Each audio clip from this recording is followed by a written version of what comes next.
This week, we throw on a couple of headsets and are sent to a really strange circus that in its own right is incredibly off-putting. We're here with one mission and one mission only. That is to see if we should skip to the people dying.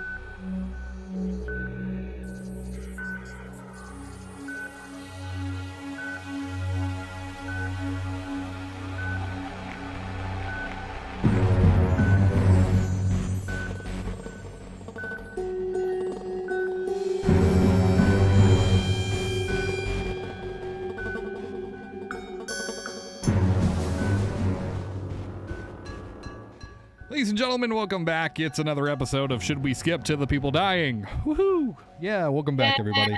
Welcome back. My name's Ethan. I'll join alongside my co-host. Hi, I'm Remy DeAngelis. And yeah, we're back. Last week was crazy. The coherency of the episode was a little all over the place. We promised that there's actually like a schedule, and we're following a certain thing today. And it's going to be one thing, and that's it. The only thing I'll mention is Obsession's still, doing its thing, and it would be behooved of me to not mention Obsession at least once in the episode. That makes 5 episodes in a row.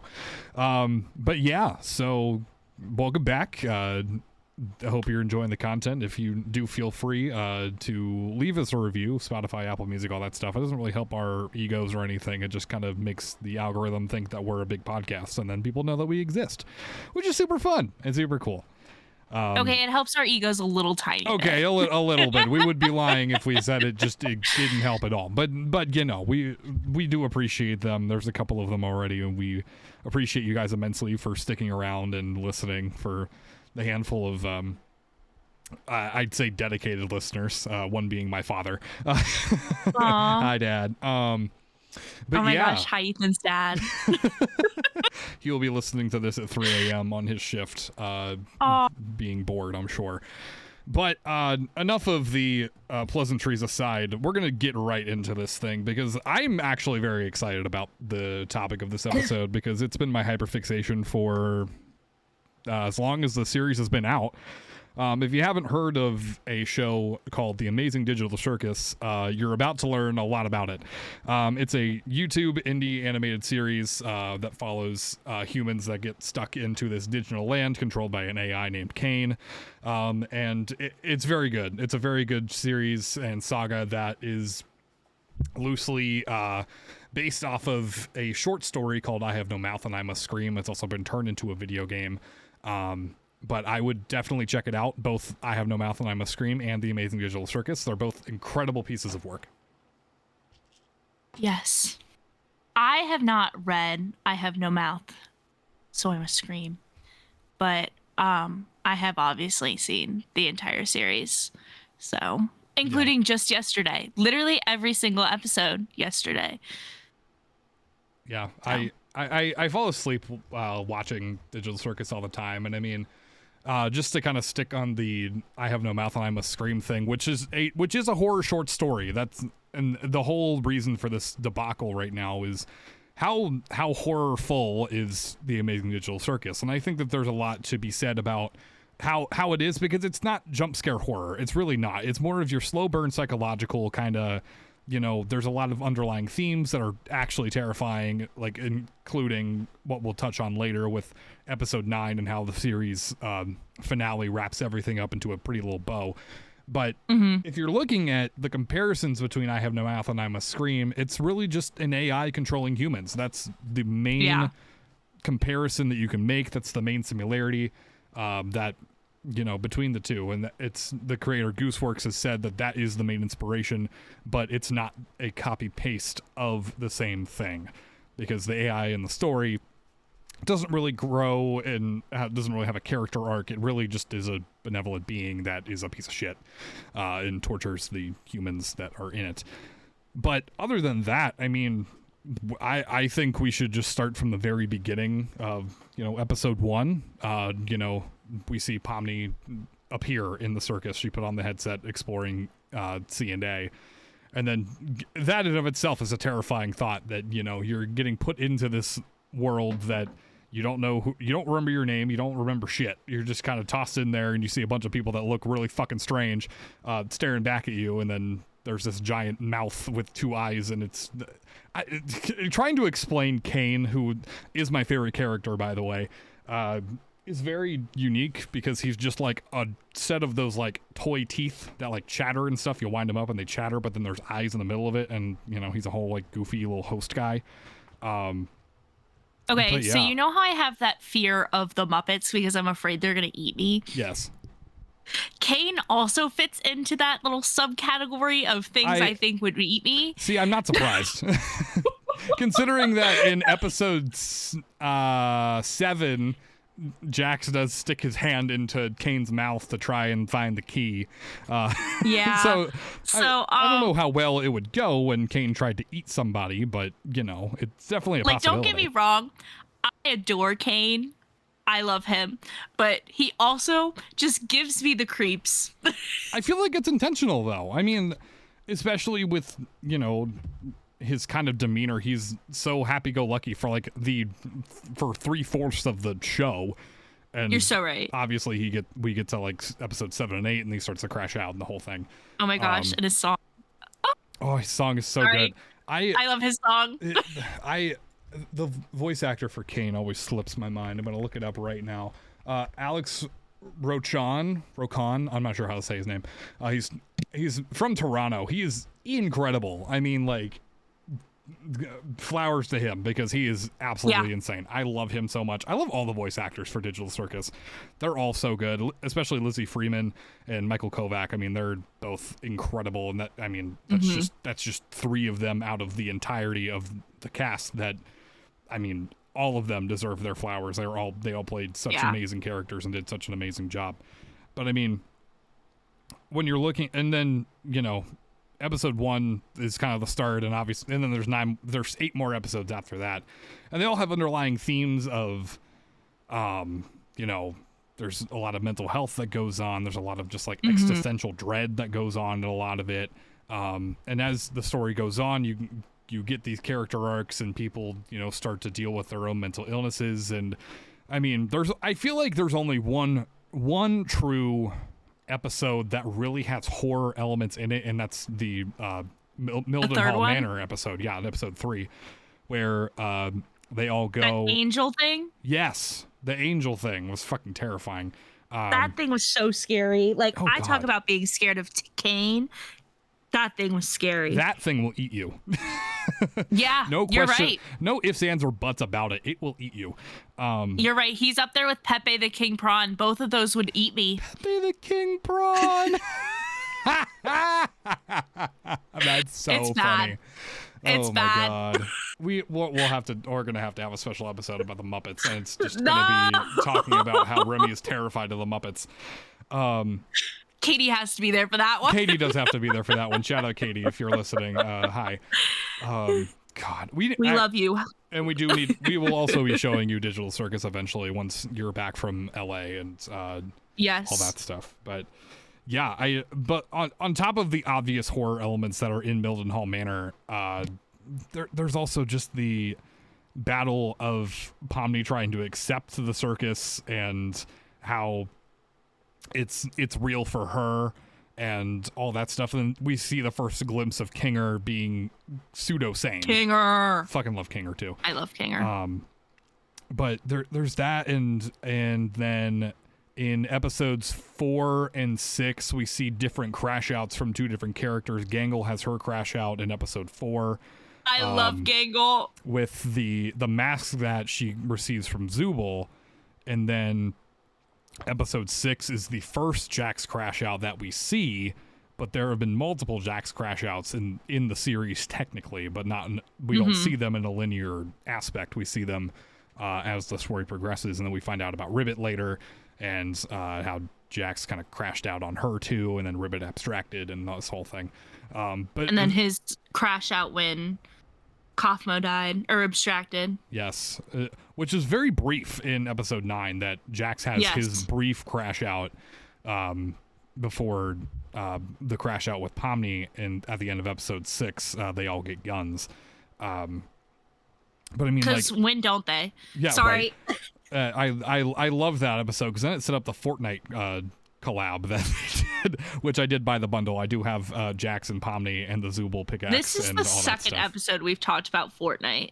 It is, isn't it? That's Yeah, we talked about it last episode, dude, with too. Saw. Oh, that's right, because and they're putting Billy the puppet. Billy the puppet in there, and he's gonna look real strange because he's gonna be like stretched out and shit. Yes. But long-winded, really all over the place tangent. Just to kind of go back and say that I think the biggest part of the digital circus that's kind of encapsulated in horror is the fear of like the unknown and how the characters that are in the circus are kind of just having to grasp with the fact that that's the reality now. And abandonment. Yes. I think abandonment is a huge portion of this too. It's huge. And there's also inklings of suicide as well. That's because for better or for worse, that's kind of what abstraction is that's it. Like that they in a roundabout way, it's more or less taking their own life, and that's kind of made apparent by Gooseworks as the creator, especially with spoilers for episode 9 if no one's seen it yet, but it's been out for long enough. Jax is abstract in episode 9, and Gooseworks elects not to show it, and people were like, well, why? And Gooseworks, the creator, said that it's to make it feel as abrupt and uncomfortable as it does in real life, which I feel like is a very perfect way to put that, because you're not supposed to see it. You don't typically see people, trigger warnings all throughout this episode, but you don't see people off themselves. It's not something that you just find out about it later. Like and going back to, we see abstraction in the first episode with Kaufmo, because that's kind of the first experience we get with Kaufmo, because he's in the theme song, and then we're like, oh, who's this clown character that's Kaufmo who hasn't shown up? That's quirky and funny. And then we find out he's dead, which is its own thing. But it's clever. It's clever and it works, and it feels, I don't know. The whole series is so well made and so well written, and so many people hate the series, and they hate episode 9 specifically because of how it was written, and I just think it's because Jack's abstracted and everyone's a Jack's apologist, and they're all like whatever and all that stuff, and I'm like, it was beautifully written. I cried in the theater, and I cried when I watched it most recently in my bed, so there's that. But yeah, oh my god, what? Sorry, there was a really loud fire truck that just went by. Oh no. I heard it through my headphones. I'm gonna keep that in. That was funny. Great, wonderful. That was funny. God, but anyway, to get back on track of this episode, but I mean, with the obvious horror out of the way, Mildenhall Manor is kind of that one. The mental health issues on the other side, and then we have the story arc of 7, 8, and 9. Episodes 7 through 9. 7 being the beach episode, which, if you know what the beach episode is in just general media, it's, that it's the episode where, they go to the beach. They take a break from the story. That's what that is. Let's go to the beach each. Yeah, like Nicki Minaj. It's effectively just a filler episode, and that's what it's supposed to mean. But ironically, it's not a filler episode. It's actually not. Like one of the biggest plot points in the entire series of the Amazing Digital Circus, where they're at the beach and whatever, and then Pomni tries to go get the eye, and then finds the Zach Hadel fish, and it's really fucking funny. And then she spies the one who they think is NPC, which is an NPC. Abel, which he is. He is an NPC. For a long time, I thought it was a human, but he's not. And that was such a good fake out, by the way. It was such a good fake out, because like even after, which we'll get to this later, but even after episode 7 and I was watching episode 8, I was like, he has to be a human, right? And then we go through the episode, and they're trying to plan this way to escape the circus because Abel supposedly has a way to leave, and they're going through and they collect the keys to get into the Chinese room, which is a whole other funny inside joke that if you're a coder, you know exactly what that means. And they go through and they get to the part where they have the option to press 2 buttons. They can either press one to stay in the circus or press one to leave, a red or a blue button. And I think the red one is stay and the blue one is leave. And Jax ends up pressing the red one in a panicked state, which everyone's like, what the actual fuck? The lights go down, and then Kane appears and is like, congratulations, you completed the escape the circus adventure, whole blah blah blah whatever, which is verbatim what Jax says earlier in the episode, because he clocked it from the start.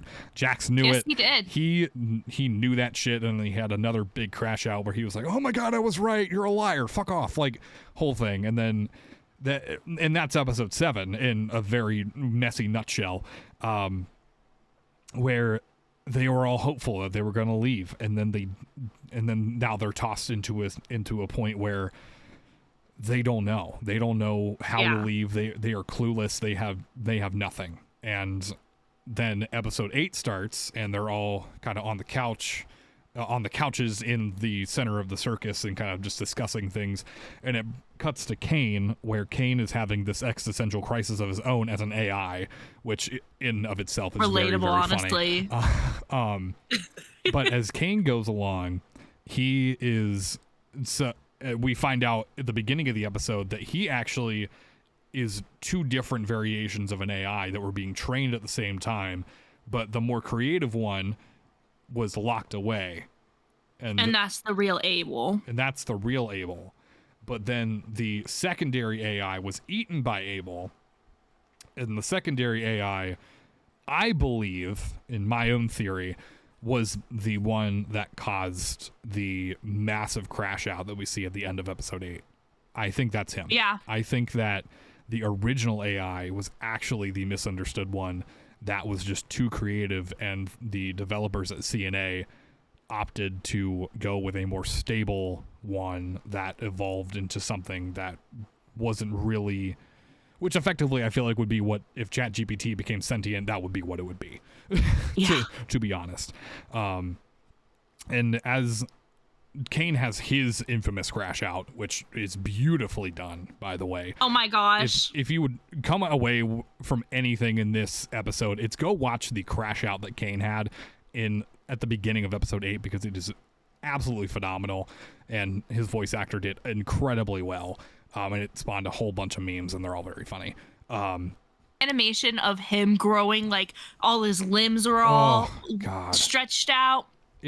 Was so good, and it's just that this stereotypical, almost like monster feel, but it does so good in this, and he looks so good. Every time I see it, I'm like, yes, give me more. Yes, but there is no more. There is no more, and we see that at the end of episode 8. But in the middle of it, there's a lot of Kane is kind of forcing them to go on adventures, and he's effectively just bullying them and treating them like shit, and completely just like undermining them and all this stuff. And we can't forget about the song. The song is very good too. I love the song. Oh my gosh, which happens all before. I can't tell that if they pointed their toes when they did their kick line. I couldn't tell. I was looking for it yesterday when I watched. I think they did. I was like, did they point their toes? That's how you know. I think they may have. He also has a line in the song that has something about, I can't remember the exact line, but something about screaming if you don't have a mouth. And it is a direct line from the title of the short story that the Amazing Digital Circus is based off of. I have no mouth and I must scream. But that aside, they kind of go along, and they're trying to find a way to subdue Kane, and they find out that Kinger worked on Kane as a dev at CNA, which we figure out through a bunch of flashbacks in the beginning of episode 8 that Kinger was there with his wife, which we already knew that from conversations that he's had in past episodes as well. But that, and if you with the Chinese room, when they first talked about it, he was the only one who laughed, knowing that Kane didn't understand Chinese, because in we're now going to backtrack, and we're going to talk about briefly the Chinese room theory. No, it's okay because it's really funny. The Chinese room, effectively, it's an argument that says that it holds that a computer executing a program cannot have a mind, understanding, or consciousness, regardless of how intelligently or human-like the program may make the computer behave. Meaning that they don't know, they couldn't understand Chinese if they tried. It's an argument from American philosopher John Searle in 1980. And it challenges AI and computers and stuff like that. It's very funny. It's very in depth, and it kind of reinforces how good the writing is of this episode, and the entire series as a whole, because there's a lot of just clever jokes in it that will go over the head of a lot of people until they go back and watch it, because it went over my head too. I had to be like, "What's the Chinese room?" And I looked it up. I was like, "Oh, that's funny." Oh crap! I just get TikToks. Yeah, that's fair. Yeah, me too. The TikToks are where I get a lot of stuff too, and it's where I got a lot of stuff about Obsession actually too. When we do our rewatch on our oh my god, I'm so excited for that. It's gonna be so good. I'm very excited. But and then as the episode goes along, just to get back on track, they find out Kinger worked on Kane and CNA, and then they are trying to devise a plan to subdue Kane or change his programming to make him, less of an asshole. And in doing that, Pomni actually goes into that kind of like backrooms-esque area where she's trying to find the computer, where it's the models of the CNA office that were fed into the AI in the beginning sequence of the episode. And it's also a revisit and a recall from the first episode. And so if you've seen the first episode, Pomni goes through the exit and then ends up in the void, whole thing. And then she does it again in 8. Kind of a full circle moment as she goes through, gets the computer, gives it to Kinger, and Kinger's trying to work on the programming. And then Kane crashes out after Pomni, Ragatha, Zubul, Jax, Gangle all try and kind of distract Kane as he is, still kind of torturing them, and then tries to go find Kinger to do the same to him. But then, I should say, as he realizes something's wrong because Kinger's in the programming of his brain. So as that goes along, the other characters get him to crash out, and that's where you see that like giant, horrific, weird, glitchy monster that Remy talked about. And then as that goes along, it throws them into these sequences where it's kind of their darkest fears. Yeah. But then reimagined, because in episode 2, we're going to see a recall there. Episode 2, Pomni befriends an NPC called Gummy Goo, who is a giant like gummy crocodile. And it's a very meta conversation as the NPC is like, "I'm not real," and Pomni's like, "It's okay, you can come back with us to the circus." And then he gets deleted as he walks through the portal because Kane's like, "Oh, one of these guys made it through," and fucking snaps his fingers, and then he explodes in the confetti. But it's a callback to that, where it's Pomni sees Gummy Goo, but he's like actually like a ferocious like alligator, and it is a like very grotesque scene as multiple of these gummy crocodiles try and tear her apart limb from limb. Ragatha is faced against her mother, who she has a bad relationship with. Gangle is faced with her own self-image, which she's very insecure about. Zubul, same thing. Jax, same thing-ish, kind of. And then Kinger's coding away, blah, blah, blah. He accidentally deletes Kane. And then that's how episode 8 ends. He walks out of the tent and he goes, "I think I accidentally killed Kane." And I'm like, oh shit. Why was that so accurate, Ethan? Thanks. I've been kind of working on my Kinger impression. I love it a lot. That was so good. Oh, hi Pomni. Anyway, oh my god. I actually am Kinger. Just so we're aware. Surprise, it's me, Kinger. Hello. Anyway, that's how episode 8 ends. That's it. That's the end of the episode. Everyone sits up straight, jaw on the floor. They're like, "What the fuck just happened?" Yeah. It was so good. Yeah. Episode 8 is And then we wait there. How many months until the new one? So many months. Which is understandable because I know, give them their time, yes, but because for people who are like, "Oh, we want it now." No, that's not how that works. They have to go at it for months and months and record and edit and animate and render, and it takes a long time, especially because they released episode 8 and 9 in theaters, and it beat out so many of the slap fucking movies that were released, including the new Star Wars movie, which was incredible. I'm still so happy that Digital Circus beat out the new Star Wars movie when it made its debut in the box office. That was just absolutely phenomenal to me. I loved it so much, and my theater experience was actually amazing. All the people who were there were very into it, and it wasn't like that annoying, like, because I was going in and I'm like, this is going to be like the Minecraft movie, isn't it? Please don't tell me it's going to be like the Minecraft movie. I'm going to hate it if it's like the Minecraft movie. It was not. There were jokes that were cracked, and you know, the theater would laugh, but as soon as episode 9 came on, everybody locked in. Everybody was on the edge of their seat as the opening credits came on, and it was a redone version of episode 1. And the opening credits song that kind of introduces the characters that are in it. Kafmo is obviously replaced with Pomni, and all the characters are looking around frantically because the circus is dying, like it's dead. Because without Kane, it can't do anything. But and then we kind of see this really big push of like everybody's being torn apart. Jax has his crash out, and we don't see much of him throughout the episode, at least in the beginning, as he kind of... Oh my gosh, you didn't even mention the best part.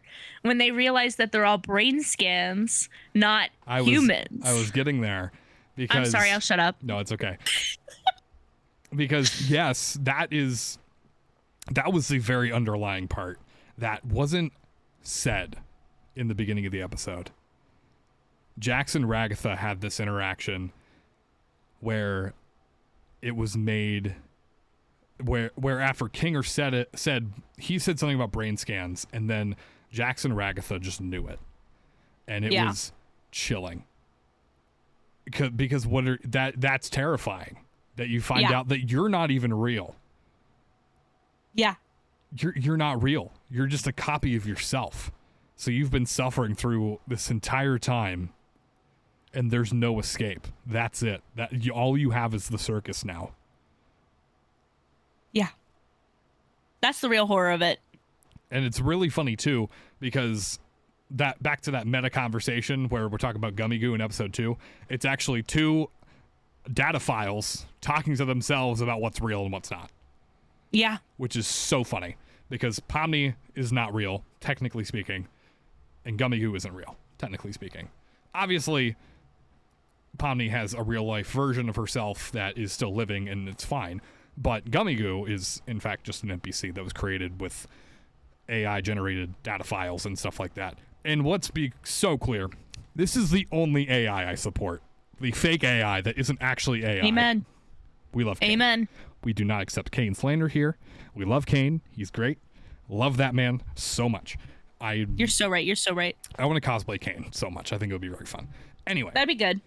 Going back to the recap here of episode 9, where they're going through and they're getting torn apart after figuring out that they're all brain scans. Zubal's pretty much unresponsive. Gangle tries to get them, to kind of go with them, and they can figure things out together, and then Gangle has her, she bursts into tears, runs away. Ragatha's still trying to process it, so she rocks the other way, and then Pomni goes after Kinger, because Kinger is, for all intents and purposes, fine. Like, I feel, because he knew. Mm-hmm. Once he figured it out, it all came back to him. He knew he was in the moment, and he was trying to then just fix what was left of the circus. And we see him start to conjure things up with his own mind, which, I mean, as a developer, you kind of expect that to happen. He teaches Pomni to do the same thing, and then everybody gets involved, except for one person, and that one person is Jax. And there's one part in episode 9 that is so sad, and it's towards the end of the montage of everybody trying to fix the circus. Jax comes up to Pomni, and he goes, never mind, and he walks away frustrated. And Pomni says, I wish I would have pried a little more, because the very next scene is seeing Jax abstracted running throughout the circus, like uncontained, because he went and abstracted. And I genuinely think that is probably one of the saddest lines in this entire episode. Like, in the entire series. It hits so hard. You're so right. It hits so hard. Because you do think that. You know what I mean? You do think that. I wish I would have cried a little more. But at the same time, like, as a person, you don't want to be annoying and pry into a person's life and say, oh my God, what's wrong? What's wrong? What's wrong? Like, as someone who says, like, I'm fine when I'm not, it's hard, if that makes sense. Because as someone who says that, I don't know what I want. Do I want someone prying in more when I say I'm fine, or do I want them just to ignore me and I suffer in silence, if that makes sense? No, because that line was just awful. And not in like it was an awful line. It was awful and making me feel emotion. Yeah, I was like, you're just like, oh, fuck. Like, especially after the cut to Jax being abstracted, which is its own thing. Check up on your friends, y'all. Be nice to each other. Check up on your friends. Mental health's no joke.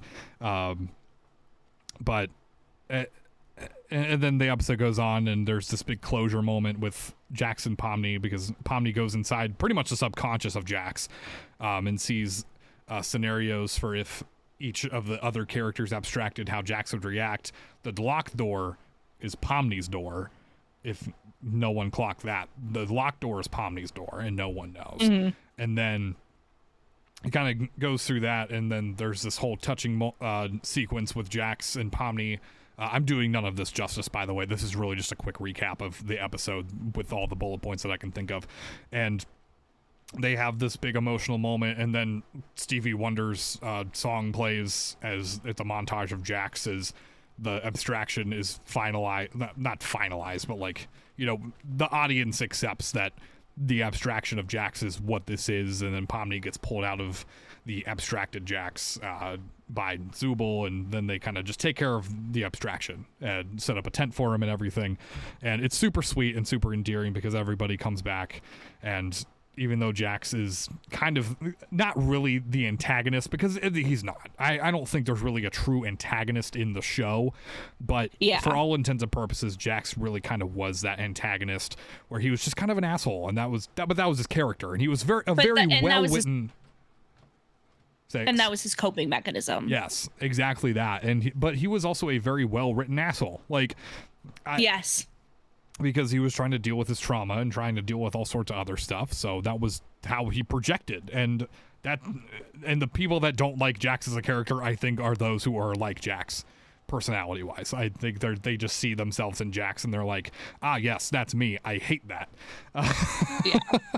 As someone who does do that sometimes, I also love Jax. Because I do that. Thanks, Dad. I do, Dad. Sorry, Dad, if you're listening. I didn't mean to put you on blast. Anyway, it's fine. That's funny.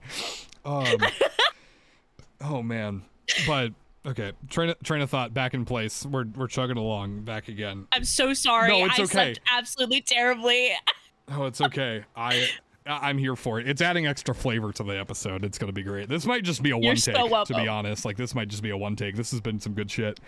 But but as we go on and the tent's set up and Jax is kind of chilling in there, we see Kane, and we're like, what the fuck?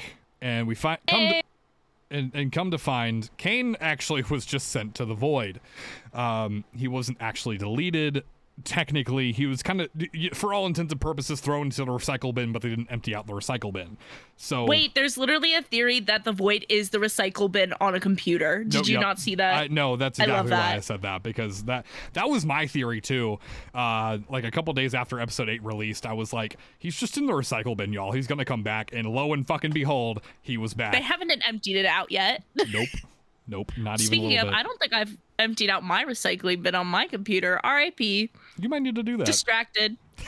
So sorry. We're about to call this Distractable. Oh wait, that's already a podcast. Sorry, Markiplier. Well. Sorry, Mark, Bob, and Wade. This is our podcast now. Anyway. R.I.P. But I think selfishly, because Kane is my favorite character, this point in the episode is probably my favorite. And it's because it's so good. And it's because Kane realizes that the mind files that he has, like, aren't just his toys, effectively. Mm-hmm. He comes around and wants to give them full control of the circus, and he learns more about each individual character's human counterpart, and it's super sweet, and I cried so hard watching it because it was fulfilling. And some people think that it was a kind of a boring ending, and I'm like, well, fuck you. No, it's fine. Damn. Everyone's out their own opinion. But personally, I loved it. I loved it so much. It was really good. I thought it was a great piece of closure, especially finding out that they're mind files and that the human counterparts of them were living happily and thriving, and it was awesome. And I will say, our friend Ash said this in a Discord that we're in, that the "in here I'm just Pomni" line was kind of cheesy, and like it kind of is, but like at the same time it's kind of endearing. You know what I mean? Because like you can't have that ending and not have a cheesy ending. Exactly. How are you going to end this series showing that one of the characters isn't living their best life? You know what I mean? Yeah, exactly. Imagine the existential dread a mind file would have that their real life counterpoint is struggling in real life. Yeah. That would not be a good ending. No, not even a little bit. Gosh. So don't be angry about cliches. They need to happen in order for us to be happy. Thank you very much. Guys, Remy's angry. Sorry. Oh, God. So sorry. So sorry. That was a lot. I apologize. I'll rein it back in. No, it's okay. That was really funny. Anyway, it's good closure. I think episode 9 is, and I love it so much. And all of this to say, throughout all of it and kind of all of its points, I think this is horror. Like that was the whole point of this episode, was to be like, yes, this is horror. This is something that you consider horror, but it's not your classic horror. It's not a slasher. There's no blood. There's no gore. There's not really any jump scares. There's like maybe 3. That's about it.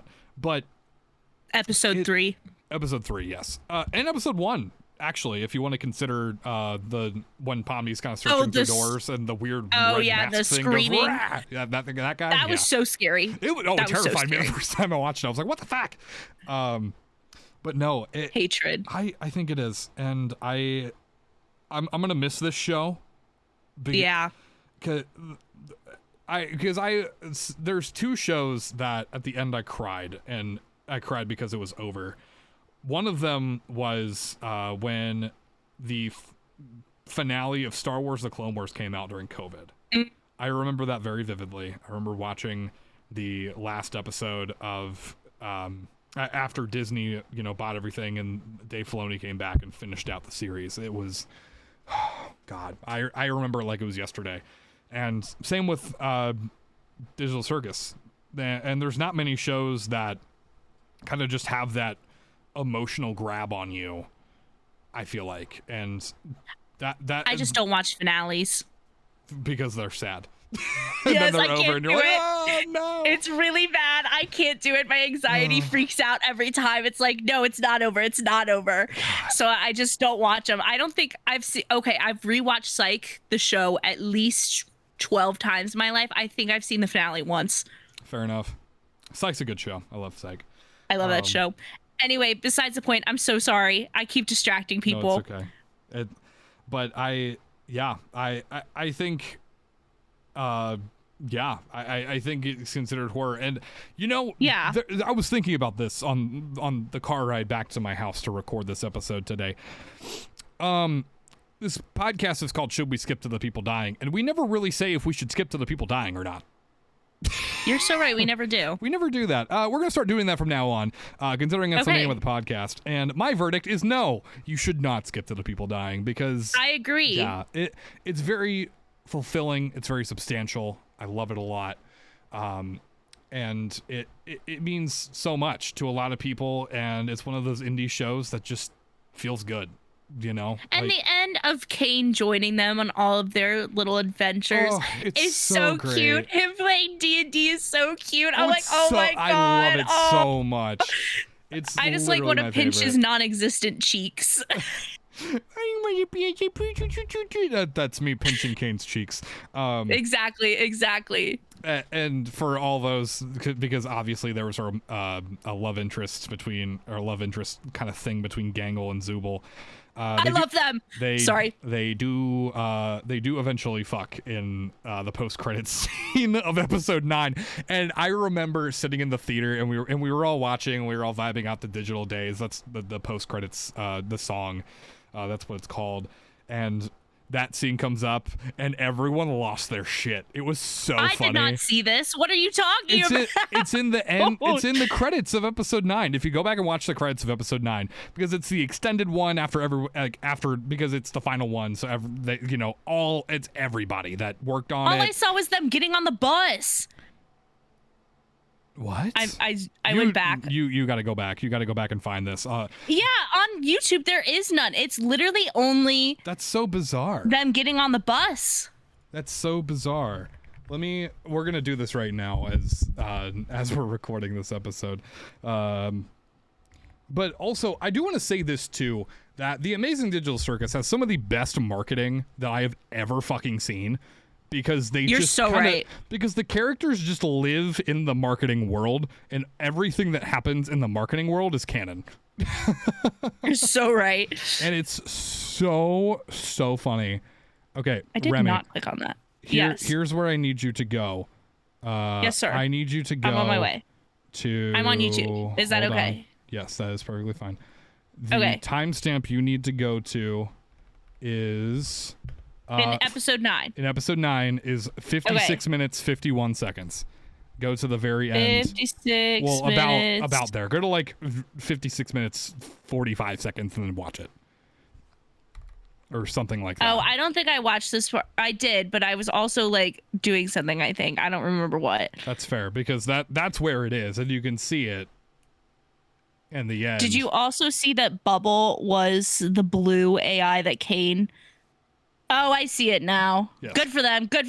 Yes. Sorry, distracted.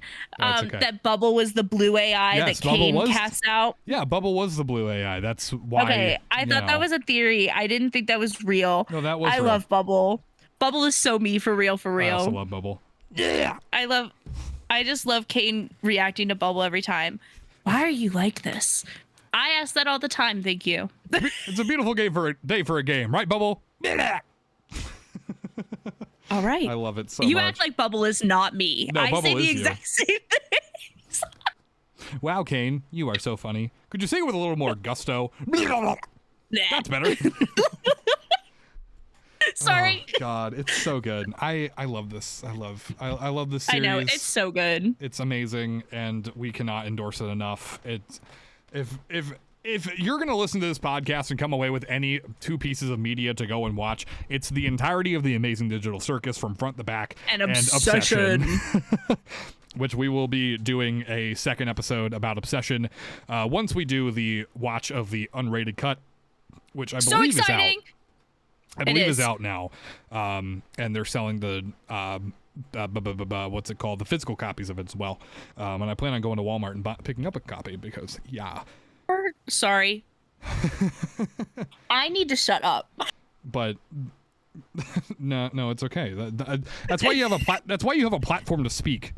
You're so right. I literally, it's just my no sleep. I feel like my brain is exploding a little bit right now. It's fine. Now we're coming to a close here, and we're going to do a couple of things as we go. We took a personality test. Oh, I forgot about that. The reason why I had you take is because we're going to talk about it. I got Zubul. I got Pomni. Which I think is... I feel like that's pretty accurate. But if you had gotten Bubble, that would have been pretty Was Bubble even an option, though? I don't know. That's the thing. I don't know. I don't think Bubble was an option. Which is sad. And my other thing... Because I would have gotten Bubble. Probably. The last thing I want to mention, and this is actually an idea that I just got from a friend. Shout out to my friend Chloe. We should do an episode for Shark Week, and we should talk about like Jaws. Oh my God, that new shark movie that came out too. House Shark? No, it's called Deep Water. Oh, there's that's a plane right. crash, and then there's the sharks. Yes. I want to watch that so bad. We will be doing a Shark Week episode, and I think it'll be a ranking. That's such a good answer. Our top shark themed horror movies during Shark Week. I just have to figure out what Shark Week is. I have no idea. I'll look it up. Hold on, because I want to know. I love Shark Week, like the actual Shark Week. Love Shark Week. Yeah. And I think that would be that's a great theme. That's a great thing to do. So shouts out. You had a great idea, and we're gonna use that. Was a wonderful idea, and you get credit for all of it. July 26th through August 1st. We can roll with that. We've got time to watch some shark movies. We've got time to shark it up, baby. We got time to shark it up. But because I don't think I've seen that many. I've seen Jaws, and I think that's it. I've seen Jaws. That's it. I've seen the first Jaws. That's it. That's it. I haven't seen anything else. Unless you count a Mosasaurus, but I wouldn't count a Mosasaurus. I don't know. Probably not. That's not really a shark. That's a dinosaur. That's not even a dinosaur. It's a creature. It's a creature featuring the creature. It's fine. Well, it's fine. It's fine. Everything's fine. Cut that out. I'm just kidding. Cut that out. Write that down. But no, this is it for this episode. And if there's anything we left out, please feel free to angrily comment at us, and we will. You can message us on our Instagram now. We have an Instagram, and we use it fairly more often than our Twitter because Twitter's dumb. Go follow us at Should We Skip Pod. There's already some content up on there. I've been kind of trying to post some stuff and post some highlights and things. But you can interact with us if you feel the desire. And we're gonna try and make some. I would like to make some IRL content eventually, and maybe even start doing some streams of horror games and stuff. That'll probably just be on my personal Twitch that exists and has a following already, and already have that set up. So we might do that. I'm unsure of how that'll work, but I kind of am toying with the idea. We are going to start doing video eventually. It's just going to be a matter of having the equipment to do so. But yeah, we have plans. We have big plans, and we want to keep doing this, and we love it so much. And we are also. I can't remember if we talked about this or not, but I'm gonna rope you into this. We are planning on going to Horror Hound in Sharonville. Oh yes, we did. Probably not as like a vendor or anything because that was a lot, but we plan on being there. And if you want to come and say hey, hang out with us as we kind of peruse all the horror stuff, feel free. We're cool. We're not scary. We're not scary internet people. We're just kind of deranged internet people that know how to have a good time. Right. So you're so right. Yeah. Oh my gosh. Wait, I have to tell a story really quick. When we were so I went to the cabin in Red River Gorge over the weekend for the listeners. We watched all of the Batman movies because I'd never seen them. So all of Christian Bale's and then the new Batman. And when we were watching the new Batman, I figured out all of the riddles before Batman did. And I said two things. Number one, I said, I figured these out before the Batman. Hand me that cape. I'm now the Batman. And then 5 minutes later, I said, just kidding. I'm actually the Riddler. And now I'm the Riddler. Oh, my God. So I was both the Batman and the Riddler in a series of like 5 seconds, maybe 5 minutes. It was bad. It was 2:00 in the morning. Fair enough. But I needed to tell that story because I thought it was so funny. And I love riddles. I'm adding a third movie to this list of things you should watch, and that is the newest Batman with it was so good. Robert I will Pattinson. Never listen to Ave Maria the same. Oh no, you can't after that. I cried watching that scene. There were literal tears coming down my cheeks. I was crying. Good movie. Amazing. It was so movie. Funny. It was so good. But that does. Sorry, distracted. No, you're good. You're good. That does wrap things up. We kept the chaos to a minimum today. You did. I tried. It's only because I'm on a moderately tight schedule today, but it's fine. DM us on Instagram. How many times did I say sorry in this episode? Yes, if you're keeping track, feel free to go back and just listen to it again. It gives us a view, and you can have a cool little side quest if you're not doing anything else. But exactly. That does it for this episode of Should We Skip to the People Dying. The verdict again was no. And I think next episode we should go back and kind of do verdicts on the rest of them too, because we missed them. So we'll catch up on those as we go into next week. But just to remember that episodes every Tuesday, wherever you get your podcasts, Spotify, Apple Music, Amazon Music, and iHeartRadio. We are everywhere. You cannot avoid us. And those reviews always are very helpful. Please feel free to leave us reviews on iTunes and Spotify and all that stuff. It helps us kind of get our names out there, and hopefully people will enjoy listening to our voices and engage in conversation about horror, which has been rising. Especially as of recently with Sinners and Obsession and all of the horror movies that are coming out. So we're gonna keep chugging along, and we've got plenty more ideas for content coming up here in the next couple of weeks. But yes, that's we it. do. So stick around, wait for updates, and we will see you guys next week. Bye, everyone.